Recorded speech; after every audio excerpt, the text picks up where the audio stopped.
selamat siang Bapak Ibu. Puji Tuhan kita bisa berkumpul lagi di sini.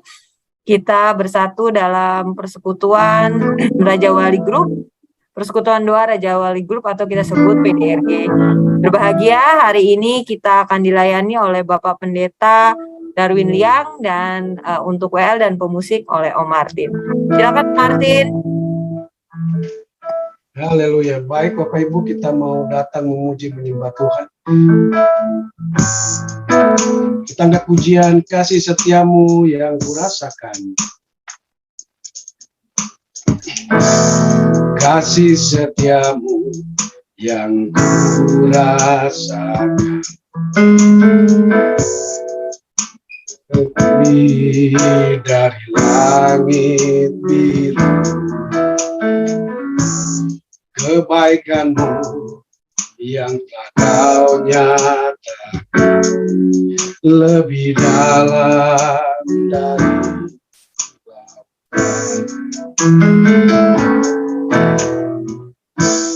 berkat-Mu yang telah ku terima sempat membuatku terpesona. Apa yang tak pernah kupikir, itu yang kau sediakan.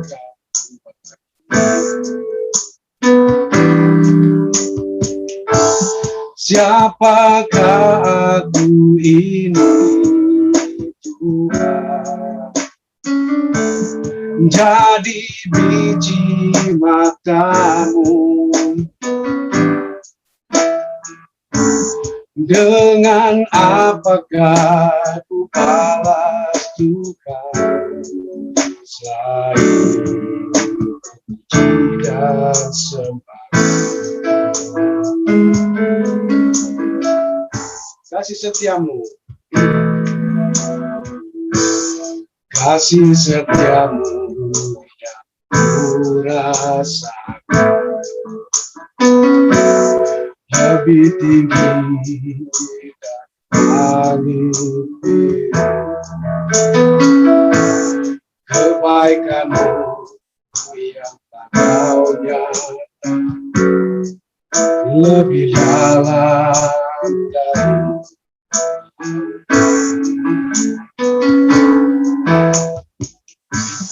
berkat-Mu yang telah ku terima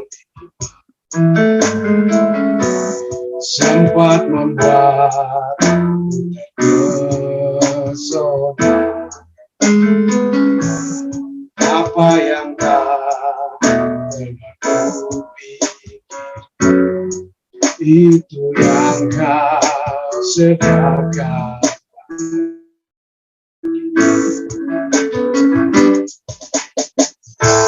Siapakah aku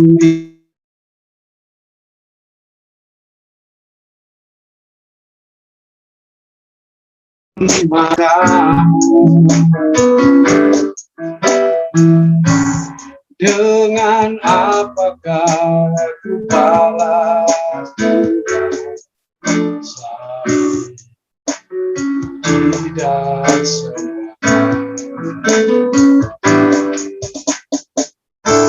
Siapakah aku ini,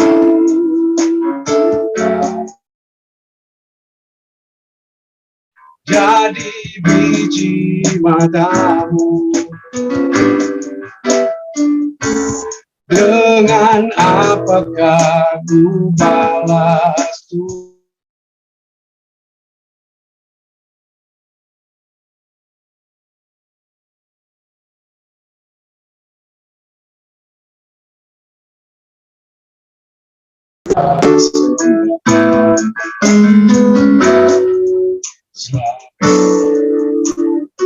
tidak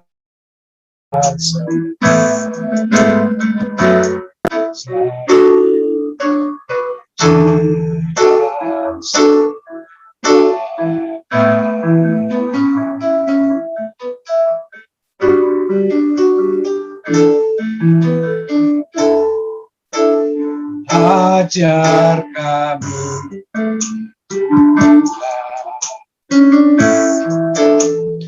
menghitung hari-hari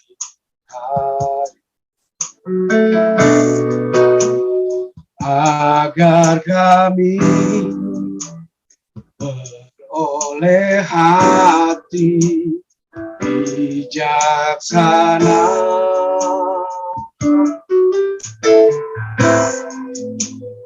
Ajar kami Bapa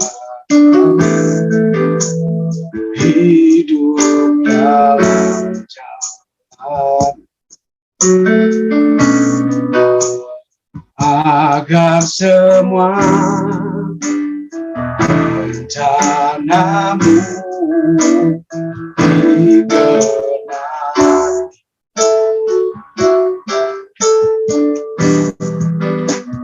Biarlah namamu Tuhan dan ajaib jalan-Mu pimpin kami di setiap waktu.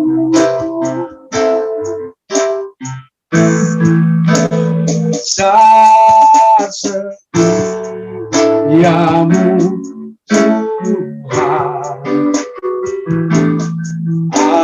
agunglah karya-Mu. Yesus kami bersyukur padamu.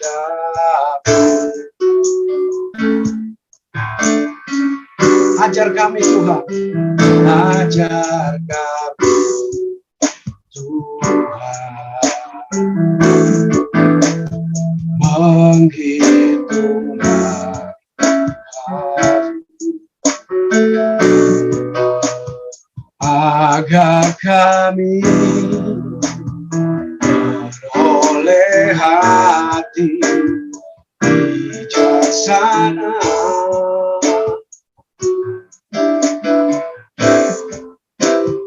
Ajar kami Bapa hidup dalam jalan agar semua rencana-Mu digenapi. Oh, biarlah namamu Tuhan dan ajaib jalan pimpin kami di setiap waktu.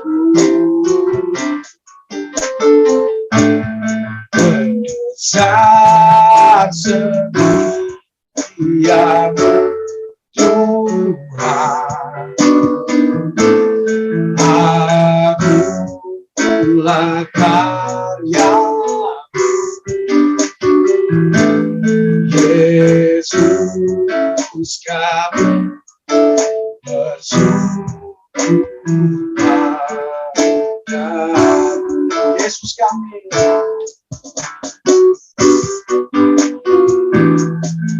Yesus kami bersyukur padamu.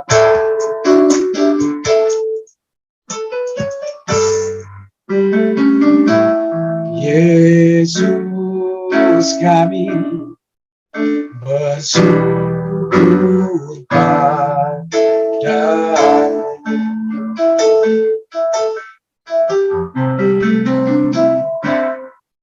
Engkau ada bersamaku di setiap musim hidupku. Tak pernah kau biarkan sendiri.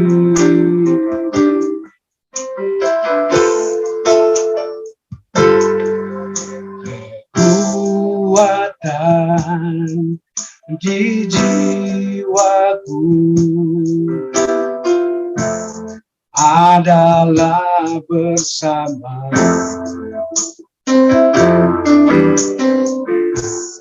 Tak pernah ku ragukan kasih-Mu.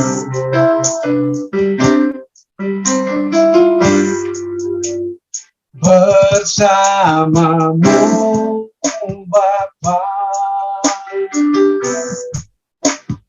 ku lewati semua perkenanan-Mu,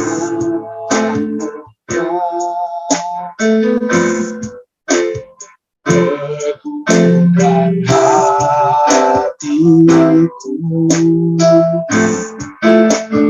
Engkau yang bertindak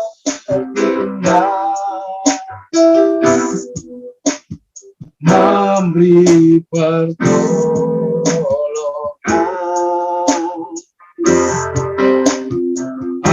anugerah-Mu besar berlimpah. Bersama-Mu Bapa ku lewat semua. Bersama-Mu Bapa, ku lewati semua perkenanan-Mu yang teguhkan hatiku. Engkau yang bertindak memberi pertolongan, anugerah-Mu besar berlimpah. Anugerah-Mu besar, anugerah-Mu besar berlimpah. Anugerah-Mu, anugerah-Mu besar berlimpah bagi.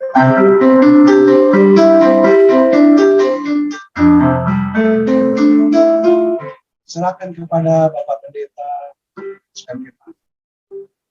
Mari kita berdoa bersama sebelum kita mendengar firman Tuhan. Kami syukur Tuhan untuk siang hari ini. Terima kasih untuk waktu di mana kami bisa berkumpul.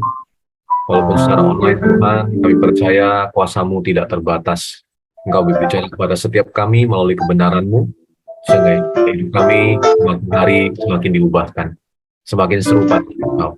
Terima kasih Bapa, kami serahkan sepenuhnya firman-Mu dan juga seluruh acara hari ini ke dalam tangan-Mu. Dalam nama Yesus kami sudah berdoa dan kami bersyukur. Mari setiap kita yang percaya sama-sama kita berkata amin. Selamat siang, shalom Bapak Ibu dan Saudara. Ya, senang sekali bisa berjumpa lagi. Ya, dan hari ini saya akan menyampaikan firman Tuhan dengan topik menemukan Allah dalam pergumulan. Ya. Nah, saya ingin memulai dengan satu pertanyaan dulu kepada kita semua. Menurut Bapak Ibu Saudara, ya mungkin nggak ya dijawab secara personal saja karena suaranya kan di-mute ya. Tapi saya mau bertanya, kenapa menurut Bapak Ibu dan Saudara hari ini kita melihat hidup kita itu selalu punya pergumulan.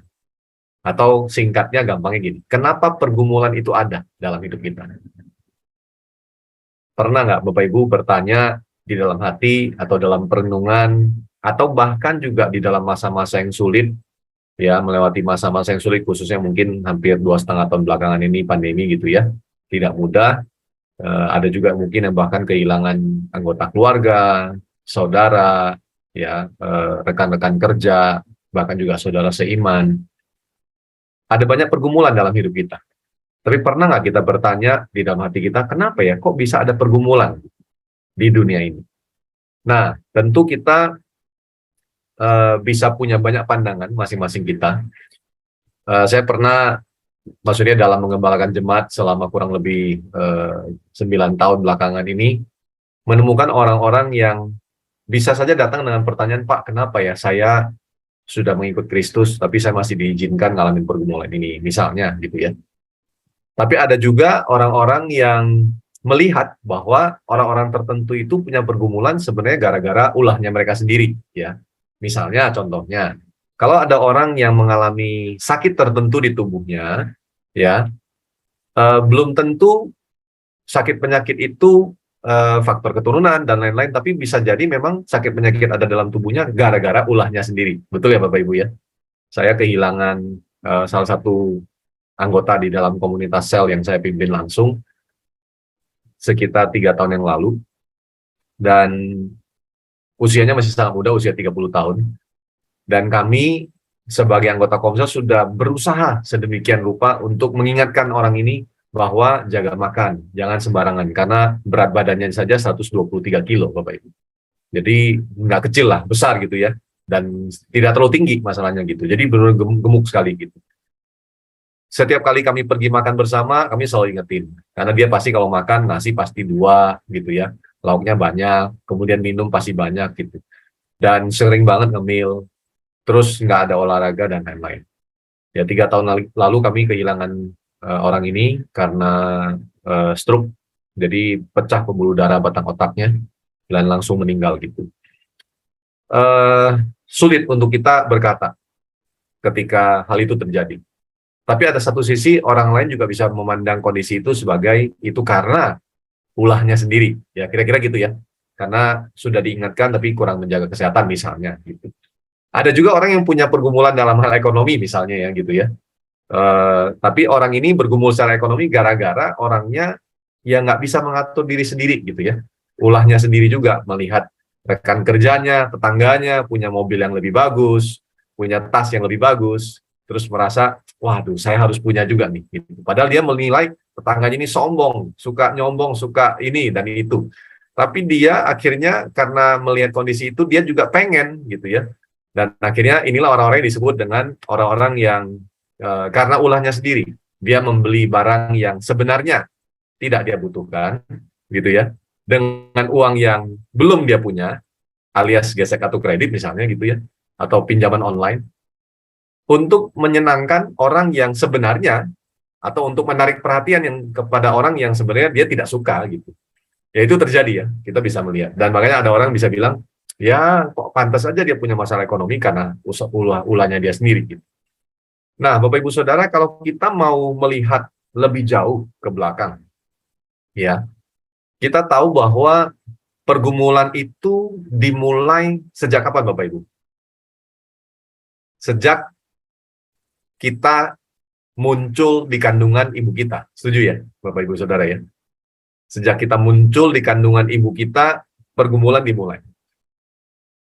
Mungkin kita belum bergumul, tapi karena kita nggak tahu apa yang terjadi di dalam diri kita di saat kita masih dalam bentuk embrio gitu ya.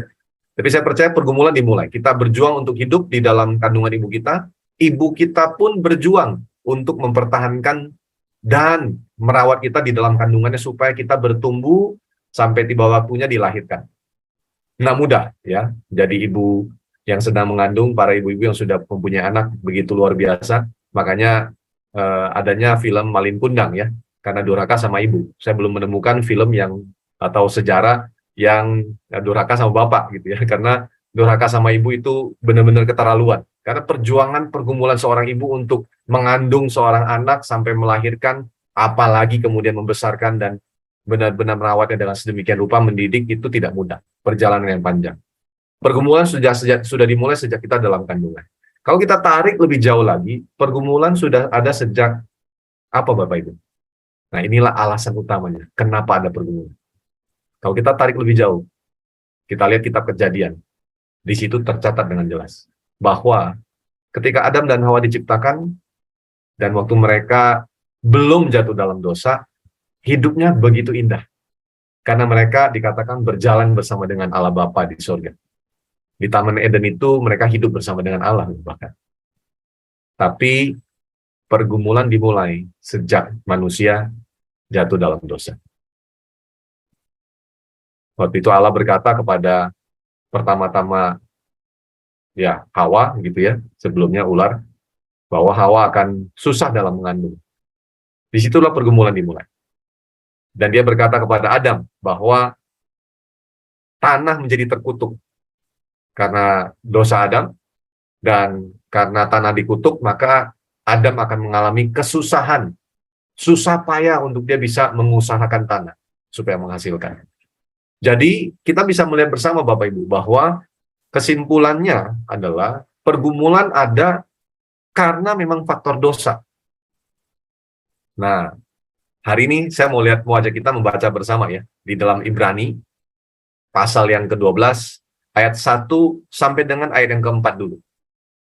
Ya, Ibrani, pasal yang ke-12, ayat 1 sampai yang ke-4. Saya akan membacakan, Bapak Ibu silakan mari kita membacanya bersama. Ibrani 12, ayat 1 sampai 4 terlebih dahulu, karena kita mempunyai banyak saksi, bagaikan awan yang mengelilingi kita. Marilah kita menanggalkan semua beban dan dosa yang begitu merintangi kita. Bayangkan ya tulisan itu, menanggalkan semua beban dan dosa yang begitu merintangi kita. Jadi jelas ya, yang merintangi kita, yang begitu merintangi kita, yaitu beban dan dosa itu. Konteks beban dan dosa adalah beban karena waktu di zaman itu, si penulis kitab Ibrani menulis ini buat orang-orang Ibrani yang hidup di daerah bukan Yahudi gitu ya, tapi orang-orang Ibrani punya hukum Yahudi, hukum Taurat yang begitu kuat, yang disebut sebagai beban, dan tentunya dosa, yang dikatakan si penulis kitab Ibrani begitu merintangi kita, dan berlomba dengan tekun dalam perlombaan yang diwajibkan bagi kita.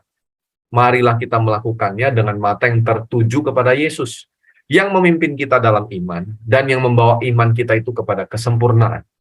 Yang dengan mengabaikan kehinaan, tekun memikul salib, ganti sukacita yang disediakan bagi dia, yang sekarang duduk di sebelah kanan tahta Allah. Ingatlah selalu akan dia, yang tekun menanggung bantahan yang sehebat itu terhadap dirinya dari pihak orang-orang berdosa, supaya jangan kamu menjadi lemah dan putus asa. Nah, ayat yang keempat, perhatikan ini Bapak Ibu. Dalam pergumulan kamu melawan apa? Dosa. Kamu belum sampai mencucurkan darah. Kita berhenti di situ. Jadi ayat ini meneguhkan kepada kita semua bahwa sebenarnya pergumulan kita yang sebenarnya gitu ya, itu bukan melawan sakit penyakit, bukan melawan kesulitan ekonomi, bukan melawan kondisi dunia ini yang sedang rusak dan lain-lain. Pergumulan yang sebenarnya yang paling mengakar dari semua adalah dosa. Dan pergumulan itu tidak membedakan orang. Mau orang yang tidak percaya, orang yang sudah percaya, kita semua sama-sama menghadapi pergumulan. Bahkan bisa dikatakan pergumulannya sama. Contoh, pandemi. Orang yang tidak percaya atau belum percaya, dengan kita yang sudah percaya, sama-sama bisa kena COVID. Saya sedang dalam posisi jadi bapak rumah tangga. Jadi 1 jam ini saya sediakan khusus, di mana saya minta anak saya yang pertama untuk standby di bawah, karena istri saya, mama saya, dan anak saya yang kedua positif COVID. Gitu ya. Nggak bisa dihindari. Ini pertama kali, mereka baru S1 nih. Gitu ya. Kalau anak saya yang pertama sudah S2. Dia duluan kena sebulan yang lalu, dan hampir 2 minggu yang lalu sudah sembuh. Tapi istri saya, mama saya, dan anak saya kena. Mereka orang percaya. Yang lebih lucu lagi, anak saya yang kedua sedih waktu kena COVID. Karena dia merasa bahwa, how can I get infected? Jesus is in me, gitu ya. Ada Yesus di dalam saya, kok saya bisa terinfeksi, gitu. Ini itu bukti, Bapak Ibu Saudara, bahwa orang percaya dan belum percaya sama-sama menghadapi pergumulan yang sama. Lantas apa bedanya? Nah, ini penting untuk kita mengerti bersama. Lantas apa bedanya? Nah, itulah kenapa saya berikan judul khotbah saya hari ini, menemukan Allah dalam pergumulan. Ini yang membedakan kita dengan orang yang tidak percaya, Bapak Ibu. Orang yang tidak percaya atau belum percaya, mereka tidak tahu harus mencari siapa. Tidak tahu harus kemana. Itulah kenapa mereka bergumul sendiri, berjuang sendiri untuk bisa keluar dari pergumulannya, yang sebenarnya selama kita masih hidup dalam tubuh daging ini, pergumulan ini akan terus ada sebenarnya. Nah, ini yang kita perlu sadari dan perlu pahami bersama. Ada banyak mungkin di antara kita, orang-orang percaya bahkan, karena pengajaran-pengajaran di waktu yang lalu, atau bahkan juga yang beredar hari ini, punya pemahaman yang salah tentang hidup kita yang sedang kita hidupi sekarang. Banyak orang berpikir, kalau saya sudah percaya Yesus, saya dibebaskan dari semua masalah kehidupan.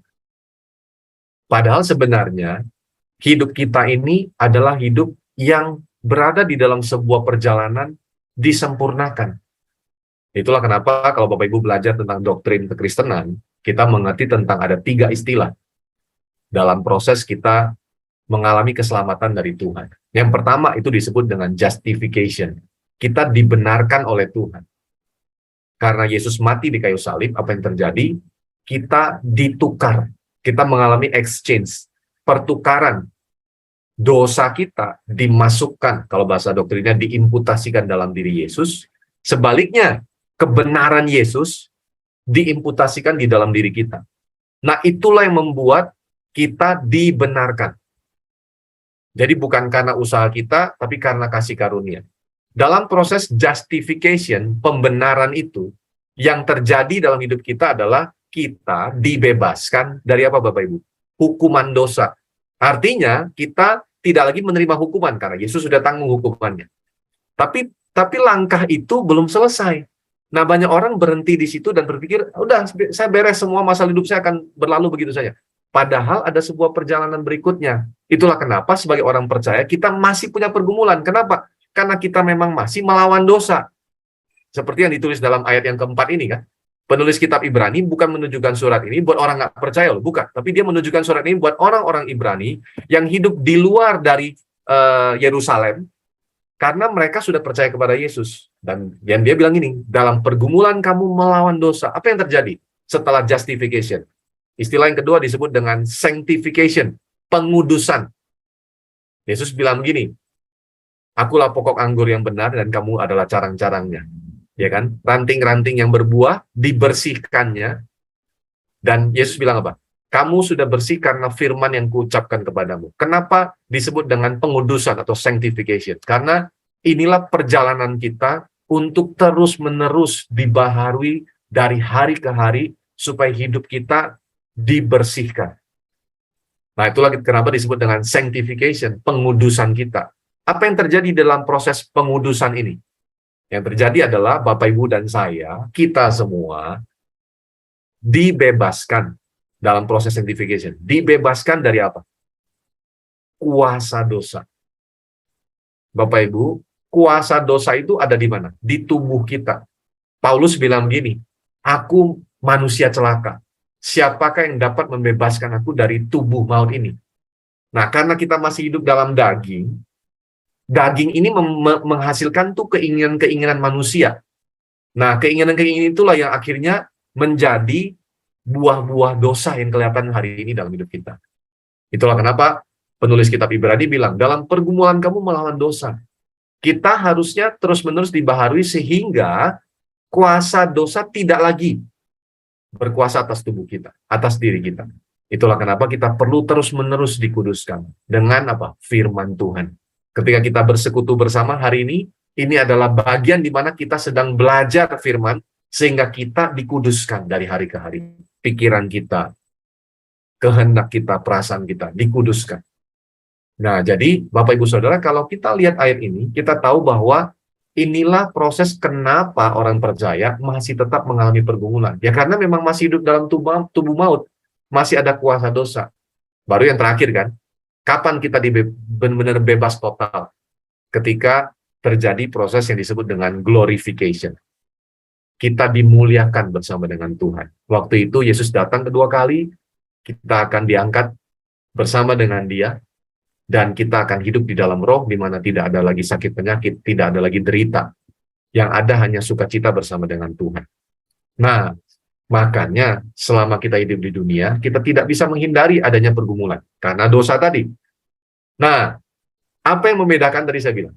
Yang membedakan kita dengan orang yang belum percaya adalah kita punya contoh, teladan, bahkan dia bukan hanya memberikan contoh dan teladan, dia memberikan rohnya di dalam diri kita. Di mana orang-orang belum percaya nggak punya ini, Bapak Ibu. Di dalam diri kita sebagai orang percaya, kita punya Roh Kudus. Roh yang tidak terbatas, kuasanya tidak terbatas, begitu luar biasa, di dalam kita berdiam. Itulah kenapa bukan mustahil untuk dalam hidup kita menghasilkan buah-buah roh itu. Kasih, sukacita, damai sejahtera, kesabaran, kemurahan, kesetiaan, kelemah lembutan, penguasaan diri. Bapak Ibu Saudara, di dalam diri kita sangat mungkin untuk menghasilkan buah-buah roh itu. Kenapa? Karena Roh Kudus berdiam dalam kita. Nah, yang membedakan kita dengan orang percaya, yaitu tadi. Karena kita punya panutan, teladan yang jelas-jelas hidupnya benar, tidak sama sekali berdosa, dia bisa menang melawan semua dosa, dan kemudian dia berikan Roh Kudus. Kenapa? Karena dia tahu bahwa secara manusia kita lemah. Daging memang lemah. Ya kan? Nah, roh kita yang akan menolong kita. Makanya tadi kalau kita baca bersama, Ibrani 12 ayat 1, sampai yang ketiga dia bilang begini, karena kita mempunyai banyak saksi, bagaikan awan yang mengelilingi kita, marilah kita menanggalkan semua beban dan dosa. Mari Bapak Ibu tanggalkan semua itu. Bagaimana cara kita melakukannya? Ayat 2 dibilang gitu, marilah kita melakukannya dengan mata yang tertuju kepada Yesus. Nah, ini yang pertama. Pertanyaan saya Bapak Ibu, berapa banyak hari ini kita yang terus-menerus menunjukkan mata kita kepada Yesus setiap hari? Waktu kita bangun pagi, ya ini kan istilah aja ya, Yesus nggak kelihatan. Tapi kita tahu bahwa apakah setiap hari waktu kita bangun, kita mengarahkan pikiran dan perasaan dan kehendak kita menaklukkannya kepada Kristus? Atau kita waktu bangun pagi, yang sudah terpikir biasanya ibu-ibu, hari ini mau masak apa ya? Jadi matanya tertuju kepada masakan apa hari ini, biasanya itu. Mama saya biasanya begitu ya. Atau kalau bapak-bapak langsung membuka mata, langsung berpikir, aduh, tugas apa yang belum selesai hari ini di kantor? Kerjaan apa hari ini? Atau ada juga yang membuka mata, masalah apa yang hari ini harus aku hadapi? Aduh, masalah ini belum selesai. Aduh, masalah itu belum selesai. Kita secara manusia, tubuh kita memang lemah. Tapi kita harus belajar, kita mesti melatih diri kita untuk terus menunjukkan mata kita, mengarahkan hidup kita kepada Kristus. Jadi waktu kita yang terbaik untuk kita mengarahkan diri kita kapan? Ya sebenarnya setiap saat. Tapi paling tidak dimulai dari pagi hari itu. Itulah kenapa sangat disarankan untuk pagi hari mengambil waktu bersaat teduh, berdoa, membaca firman. Itulah bagian kita melatih diri kita untuk mengarahkan diri kita kepada Kristus. Ayat 2 sampaikan itu buat kita. Marilah kita melakukannya dengan mata yang tertuju kepada Yesus. Yang, nah ini penting Bapak Ibu, memimpin kita dalam iman. Jadi iman kita tidak akan bertumbuh kalau kita tidak mengizinkan Tuhan yang memimpin kita. Dan bahkan dia katakan begini, dan yang membawa iman kita kepada kesempurnaan. Jadi bukan kita loh yang bisa membawa iman kita sendiri kepada kesempurnaan. Tapi Kristus yang membawa iman kita kepada kesempurnaan. Mau punya iman yang sempurna, izinkanlah Kristus memimpin hidupmu. Izinkanlah Kristus membawa hidupmu sampai kepada kesempurnaan itu. Nah, banyak orang lupa akan hal ini. Mereka berpikir keselamatan urusan dengan Kristus hanya di awal saja. Padahal justru perjalanan yang panjang ini yang jauh lebih penting untuk dijalani terus-menerus bersama dengan Kristus. Kalau Bapak Ibu bertanya, bagaimana caranya? Ya simple tadi itu. Bagaimana kita benar-benar mengarahkan hidup kita sepenuhnya kepada Dia. Firman Tuhan yang jadi yang utama. Dan kemudian dilanjutkan, yang dengan mengabaikan kehinaan, tekun memikul salib ganti sukacita yang disediakan bagi Dia. Yang sekarang duduk di sebelah kanan tahta Allah. Dan ayat yang ketiga, diulangi lagi oleh si penulis itu. Dia bilang gini, ingatlah selalu akan Dia. Apa yang kita mesti ingat dari Kristus? Yang tekun menanggung bantahan yang sehebat itu terhadap dirinya dari pihak orang-orang berdosa. Supaya jangan kamu menjadi lemah dan putus asa. Bapak Ibu Saudara, hari ini kalau kita sedang berhadapan dengan pergumulan yang begitu sulit, yang rasanya kalau kita cerita, orang lain nggak pernah ngerti. Kadang-kadang orang berusaha ngasih jawaban, dan kita nggak mendapatkan jawaban yang memuaskan. Betul Bapak Ibu? Kita cari jawaban dari manusia, nggak bisa puas rasanya kan? Bahkan kita mencoba cari jalan keluar, nggak ketemu jalan keluarnya. Tapi ayat ini bilang, ingatlah selalu akan Kristus, supaya kamu jangan menjadi lemah dan putus asa. Bapak Ibu, saya mau mengencourage kita hari ini. Jangan lemah, jangan putus asa. Ingat selalu akan Kristus. Karena melewati semua pergumulan dan tantangan itu, Kristus tidak menjadi lemah. Kristus dengan konsisten sampai akhir. Makanya dia bangkit dari kematian itu untuk menunjukkan kepada kita bahwa dia tidak kalah terhadap maut. Dia tidak kalah terhadap dosa. Dia menang melawan dosa. Nah, inilah yang membedakan kita dari orang-orang yang belum percaya. Mereka nggak punya Kristus. Kita punya Kristus. Mereka nggak punya Roh Kudus. Kita punya Roh Kudus. Mereka nggak punya Immanuel, Allah Bapa yang menyertai hidup mereka. Kita punya pribadi Tritunggal yang menyertai hidup kita itu. Jadi jangan pernah takut, jangan putus asa. Saya mau beli yang satu kalimat buat kita semua. Hidup kita sebenarnya bukan lagi berusaha untuk cari kemenangan. Karena firman Tuhan berkata, kita ini sudah lebih dari pemenang. Jadi, kita sebenarnya justru sedang berjalan dari kemenangan yang Kristus sudah berikan. Nah, perjalanan menuju kepada kesempurnaan inilah yang kita harus terus ingat. Tuhan sudah berikan saya kemenangan. Saya sekarang mau berjalan menuju kesempurnaan. Kristus yang akan memimpin saya. Makanya kalau kita lihat ayat-ayat berikutnya, kita bisa memahami dengan lebih jelas sekarang. Mari kita baca bersama ya yang selanjutnya, ayat 5 dan seterusnya. Firman Tuhan bilang ini, dan sudah lupakah kamu akan nasihat yang berbicara kepada kamu seperti kepada anak-anak? Hai anakku, janganlah anggap enteng didikan Tuhan. Dan janganlah putus asa apabila engkau diperingatkannya. Karena Tuhan menghajar orang yang dikasihinya dan ia menyesa orang yang diakuinya sebagai anak.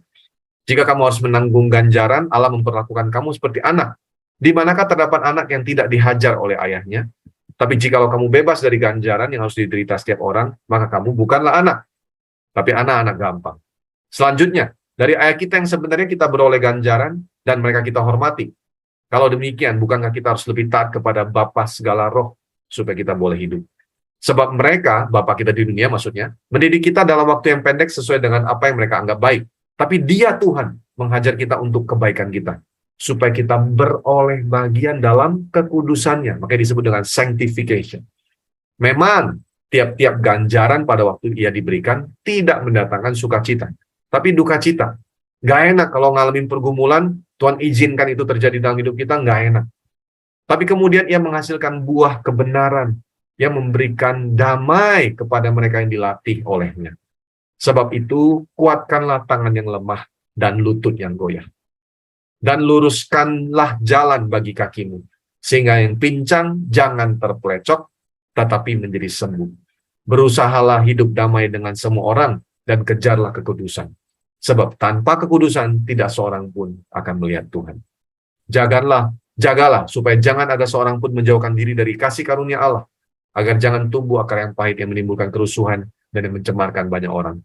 Janganlah ada orang yang menjadi cabul atau yang mempunyai nafsu yang rendah seperti Esau, yang menjual hak kesulungannya untuk sepiring makanan.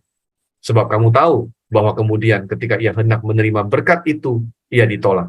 Sebab ia tidak beroleh kesempatan untuk memperbaiki kesalahannya. Sekalipun ia mencarinya dengan mencucurkan air mata. Jadi Bapak Ibu, pergumulan itu bukan Tuhan ciptakan buat kita. Seperti contoh yang tadi dikasih di dalam ayat-ayat tadi. Ketika contohnya, anak saya, ya, saya akan mendidik dia, tanda kutip ya, menghajar dia, memarahi dia. Kalau apa Bapak Ibu? Kalau dia melakukan kesalahan. Betul ya? Apakah kesalahan itu saya yang ciptakan buat dia? Bukan. Tapi itu karena dia hidup dalam tubuh daging. Dosa berkuasa atas tubuhnya, sehingga dia melakukan kesalahan demi kesalahan, dia berdosa. Waktu saya melihat kejadian itu, misalnya dia berbohong kepada saya, maka bagian saya sebagai bapak jasmani dia, sebagai orang percaya juga, saya panggil dia, saya didik dia. Kalau dia masih kecil, saya belajar untuk mendidik dia dengan saya memberanikan diri saya untuk memukul pantatnya dengan tongkat disiplin. Saya ajarkan dia bahwa kalau kamu berbuat sesuatu yang menyimpang, maka ada konsekuensinya. Ketika dia sudah menginjak umur SMP sekarang, saya tidak lagi memukul dia, tapi saya mendidik dia dengan kata-kata. Saya mendidik dia dengan memberikan dia masa-masa dia di grounded.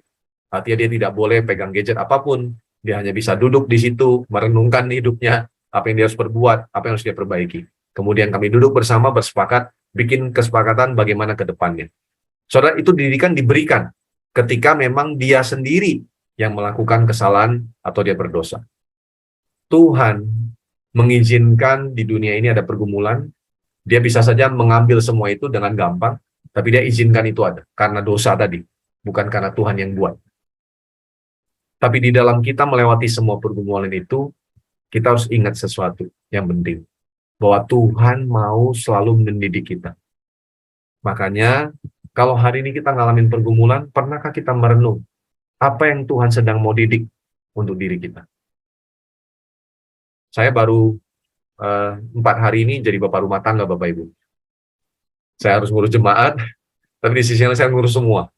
Manasin makanan, masak nasi, dan segala macam. Saya nggak pernah lakukan itu, Bapak Ibu. Kan selama ini istri atau mama saya gitu ya di rumah. Nggak mudah, tapi dalam perjalanan ini saya merenung Tuhan sedang didik saya apa. Mari Bapak Ibu kita biasakan diri kita untuk kita bertanya sama Tuhan, Tuhan lagi didik saya apa? Untuk dewasakan kita. Kalau saya mendidik anak saya masih remaja untuk dia jadi dewasa, Tuhan mendidik kita supaya kita jadi dewasa dalam kerohanian kita. Jadi serupa dengan dia. Waktu saya merenung Tuhan lagi didik saya apa, Tuhan bilang, nak, aku mengajar kamu bahwa kamu sanggup untuk melakukan semua ini, karena aku ada di dalam kamu.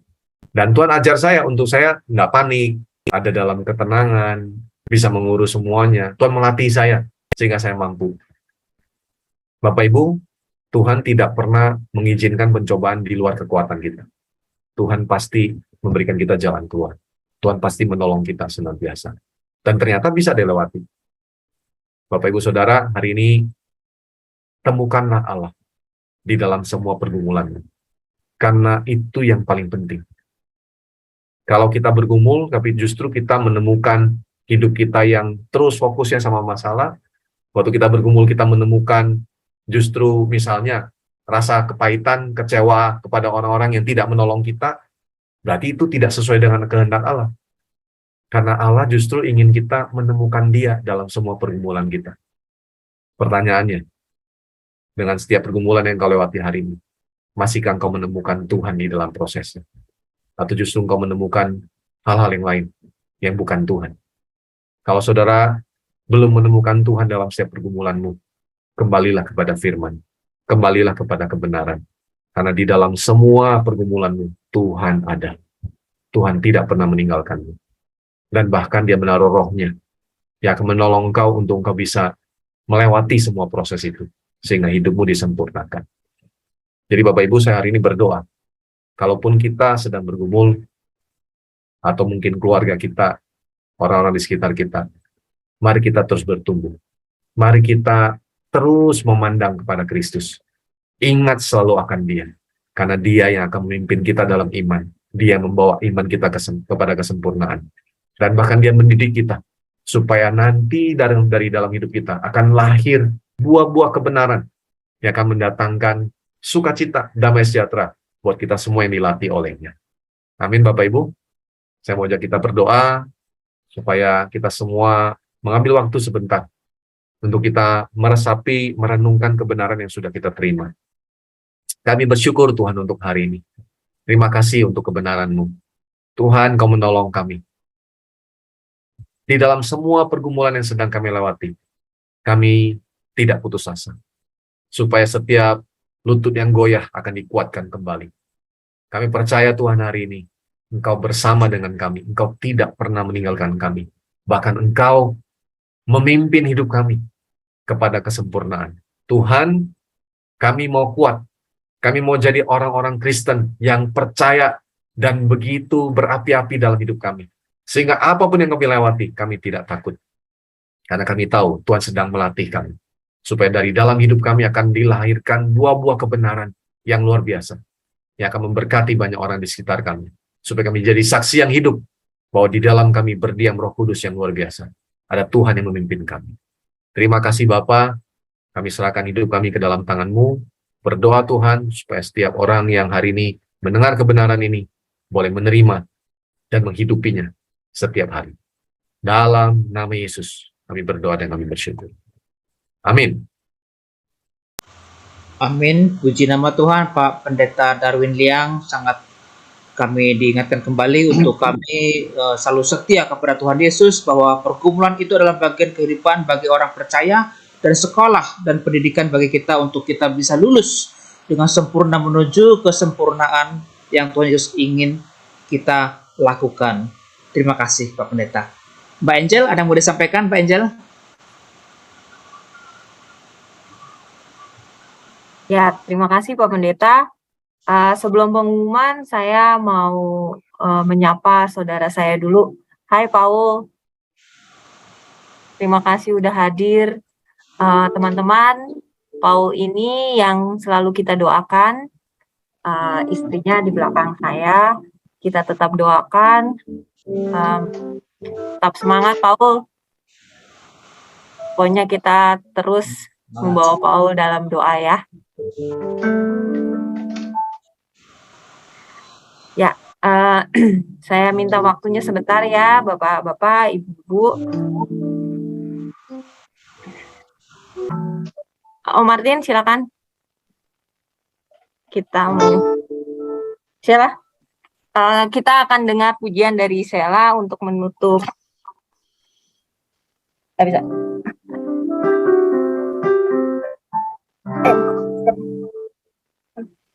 Cukup Sheila suaranya di sini. Cukup, Om.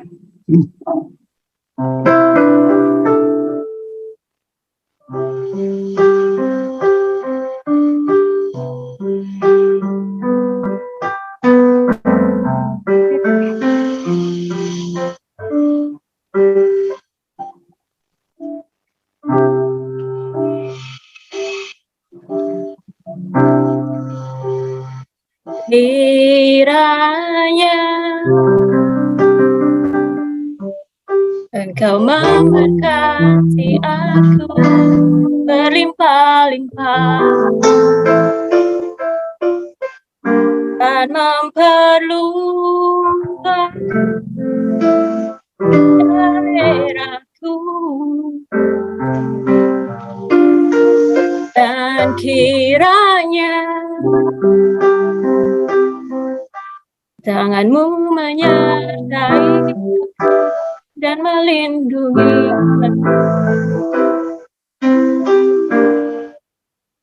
daripada malapetaka, sehingga kesaktan tidak menimpa kami.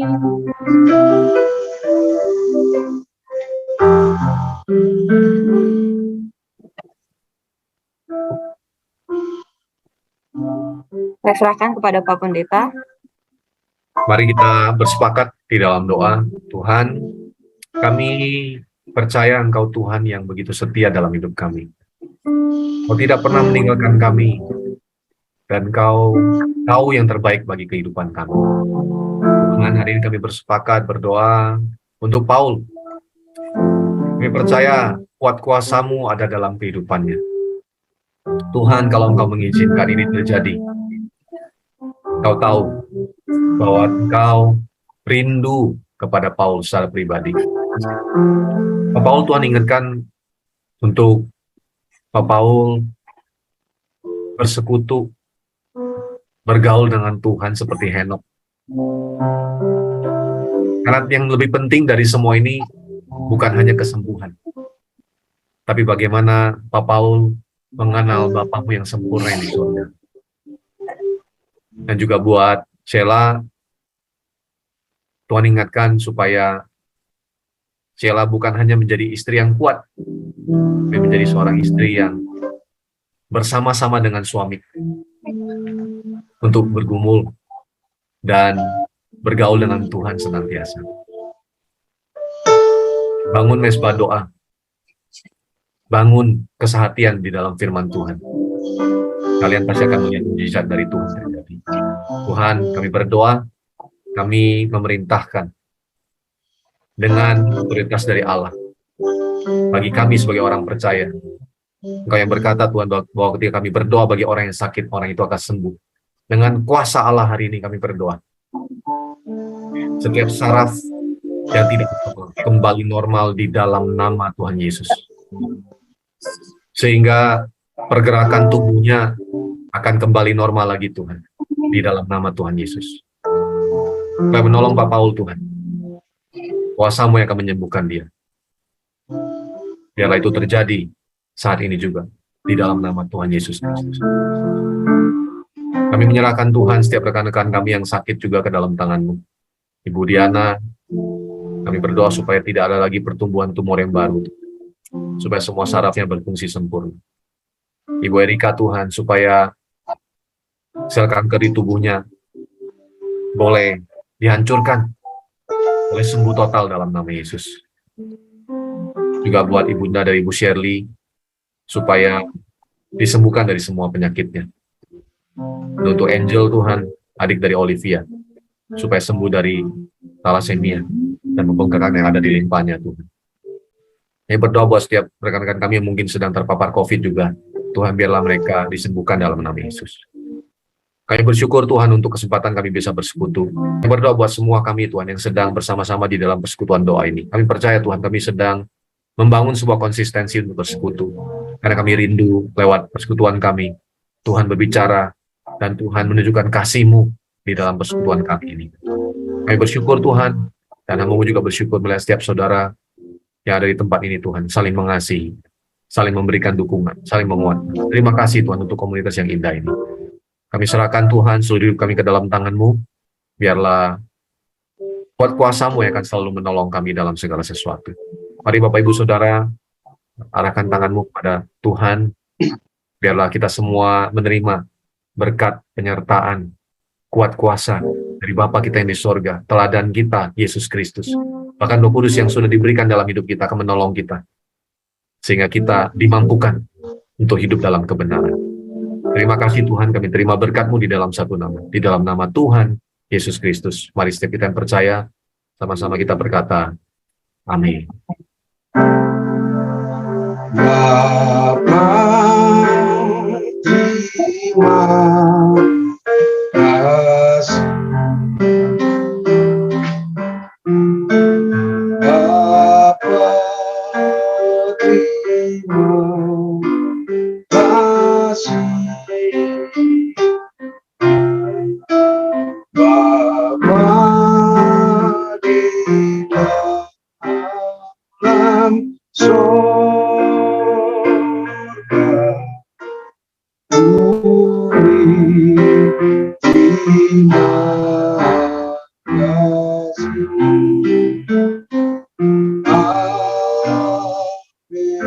Amin.